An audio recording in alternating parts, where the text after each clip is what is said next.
Trigger warning, if you're a sensitive Arsenal fan, this video isn't for you. Viewer discretion is advised. You're welcome to stay, but you've been warned because it's time we have a little chat about Arsenal.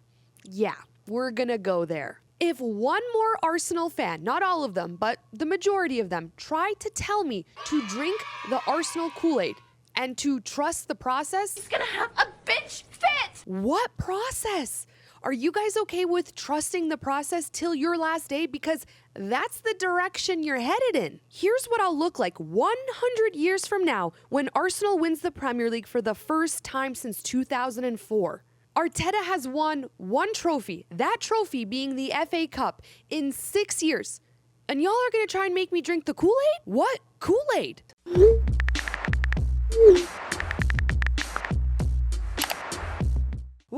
I already feel the hate coming on this video because here's the unfortunate truth about Arsenal fans. That when you speak the truth, they pounce on you. But that's okay.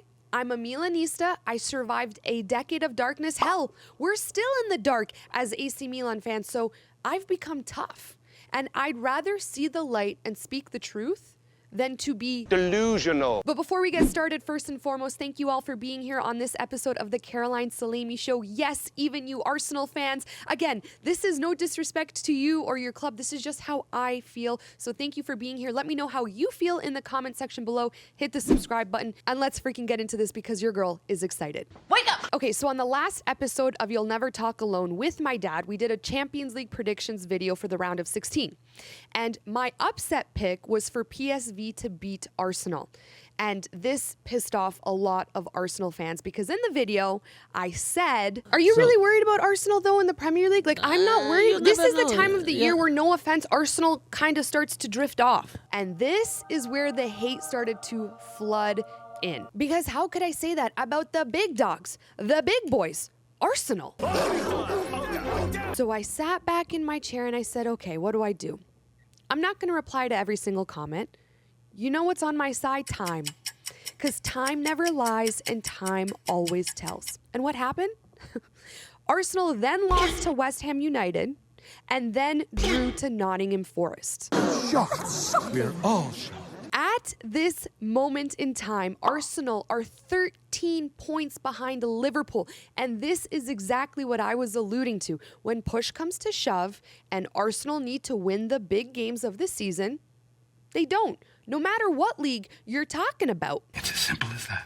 So now I'm getting questions like this, which I appreciate, by the way. What do we think about Arsenal? And my thoughts are this, plain and simple. I told you so. And again, I'm not afraid to speak the truth. Come at me. Send the mob of Arsenal fans at me. Here are the facts. Drum roll, please.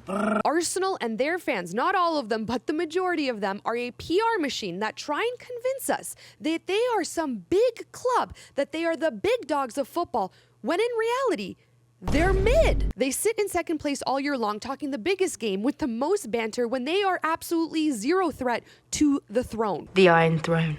And if you don't want to believe me, do the math. Arteta has been at Arsenal for 6 years. He spent over £650 million. What does he have to show for it? One FA COVID Cup. And in between all of that, he started a trust the process cult. A cult.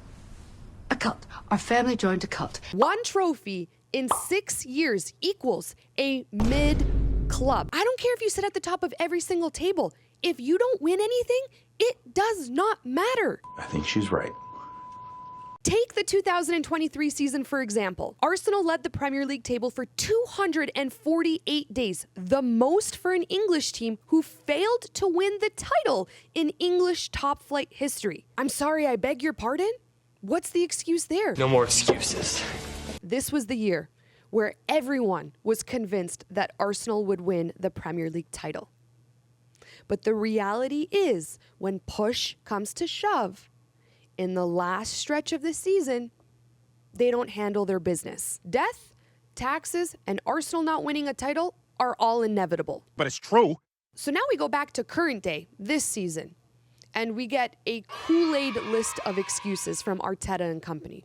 Injuries, most red cards in a season, the refs hate us, we need a striker, blah, blah, blah, blah, blah. But again, when you check back into reality and realize that when Arsenal were 9 points behind Liverpool, Arsenal still managed to draw with Fulham. And this was before Saka and Havertz got injured.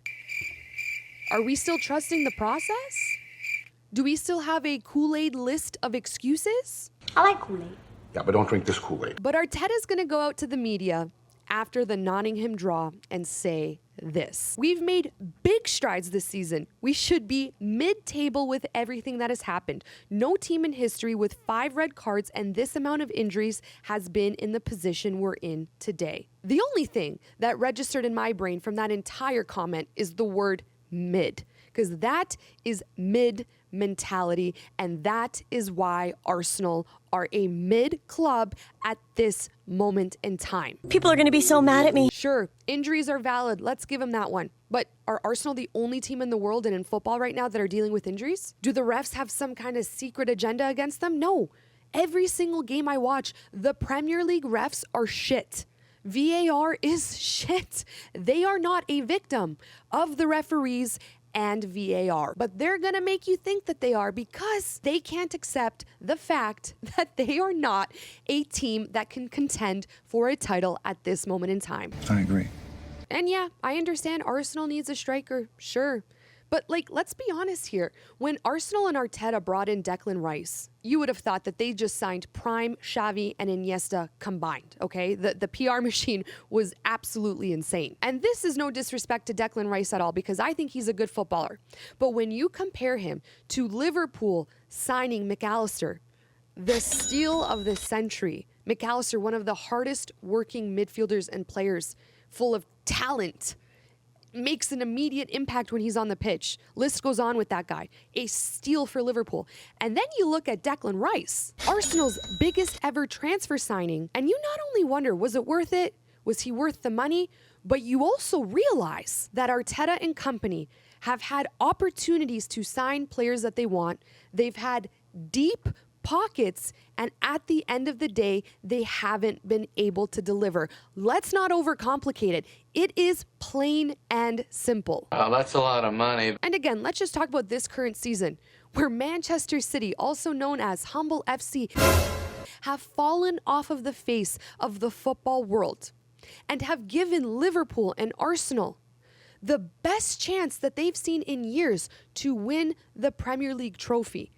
And Arsenal's not even going to compete for it? Arne Slot has been at this club for less than a year, and he has the potential to win 3 trophies, and I'm pretty sure that one is already in the bag. Meanwhile, you look at Arsenal with Arteta, who's been there for 6, and he has 1 FA Cup, 1 in a COVID season. Here's the reality. Arsenal fans who want to continue trusting the process have to be comfortable with getting the same results. That's profound. And listen, guys, I understand that Arteta has done a lot for Arsenal. I know that he has a lot of respect in the club.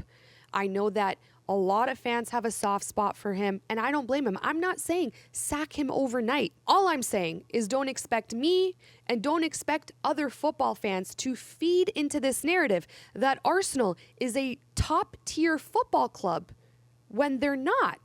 Now, when they start getting the results that would make them a top-tier football club, then we'll have another conversation. I'm really looking forward to it. Now, with that being said, if Arsenal wins the Champions League, which with my luck, they probably will after I post this video, if they win the Champions League, I will come on here and give you guys a 10-minute apology, Bart Simpson style.